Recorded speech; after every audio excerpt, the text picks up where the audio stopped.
So this is going to be a quick overview of the various buttons that are on the iPhone. This particular iPhone is an iPhone 6S, which is a good model that you can pick up cheap as a refurb on eBay. Really cheap and a really good phone for the money. And you can pick them up with a 12-month warranty as well. So I think they're good value. Usually when people think of an iPhone, they think of super expensive. But because these days everyone is trading in their iPhone for the newer model, you get a saturation in the market of second-hand iPhones that are perfectly fine, and they come at a good price. So yeah, the iPhone 6S is a decent model to start with. Okay, so looking at the front of the iPhone, there is a home button here. The home button basically is a back to square one button. If you're doing something and you get stuck and you don't know what to do, just press home and it should take you back to your basic screen. So if I just swipe a couple of times and look, and I don't know what's happened, let's say. If I press home, I'm just back to my home screen.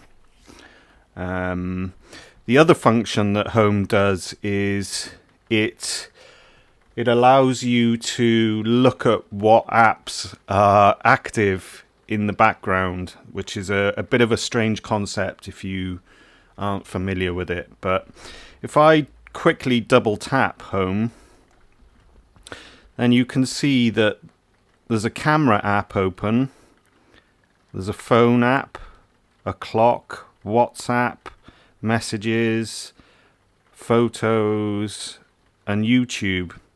And so I can swipe between these and pick which one I want to use.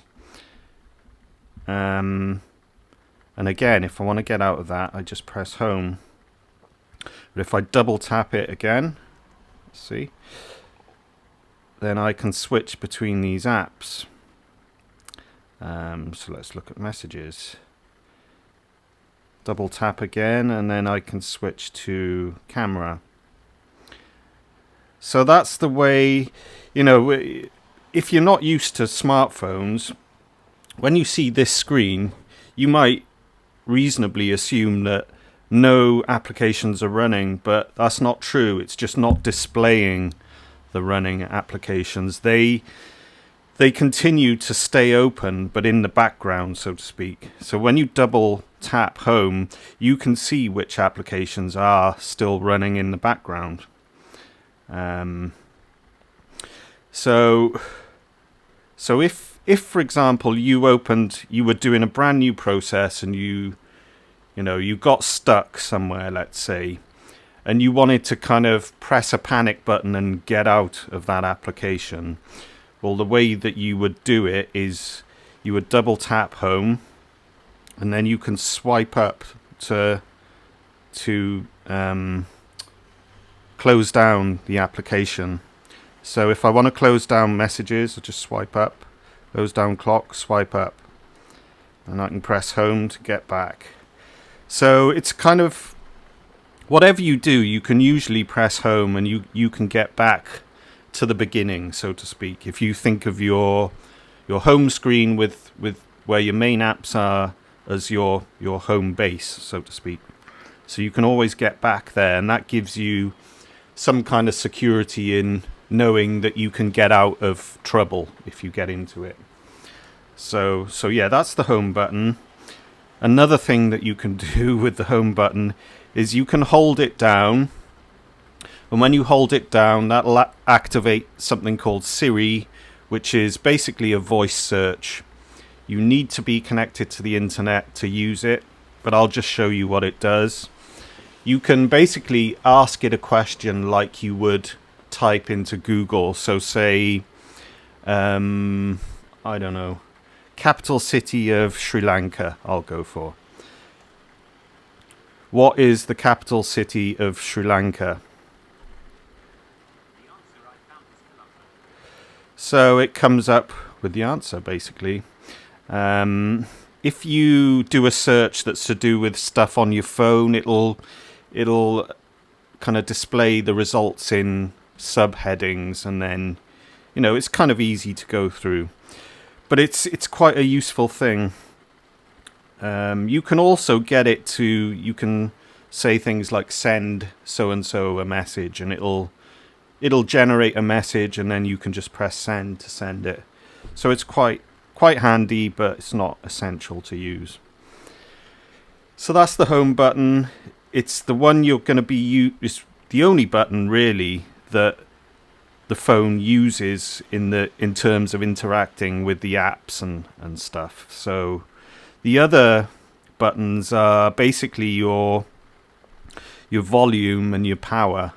So on the left hand side, you've got a volume rocker, which is up for up, down for down. And then this button is the mute switch.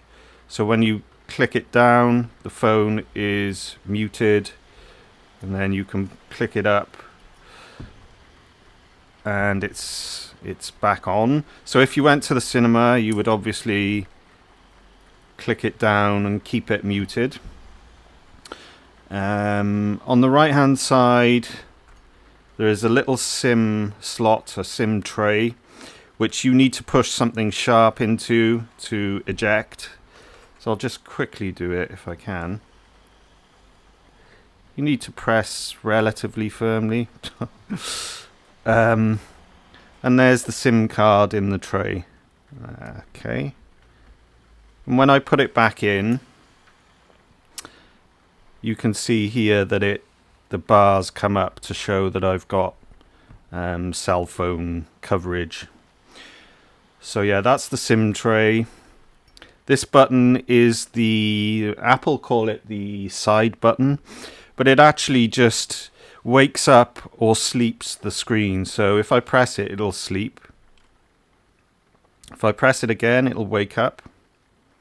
And if I hold it down, it allows me to slide to power off. And so I'll do that. Let's see. Just check I've done it. And yeah, powering off, you can see a small kind of, don't know what you call that, but shows the progress of what's going on. So it looks like it's gone to sleep. So I'll try turning it on by holding this side button again. And when I see the apple, I let go. And so this will just go through the usual process. And it'll probably ask me for a passcode or my fingerprint to unlock the phone. Because generally, these phones, they contain so much information that they have to have a security passcode or fingerprint or whatever. It's all pretty much standard practice. So I think that's it for this particular model. That's all the buttons. There is on the underside, let me just see if I can focus this. Let's see. Don't know whether it'll focus here. That's the charging port, the USB, and it's directly under the home button. So you got the home button there at the bottom.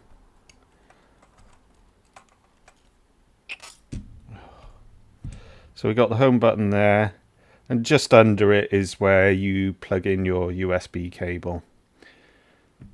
Okay, so I think that is it for the basic overview of the buttons and what you might use them for.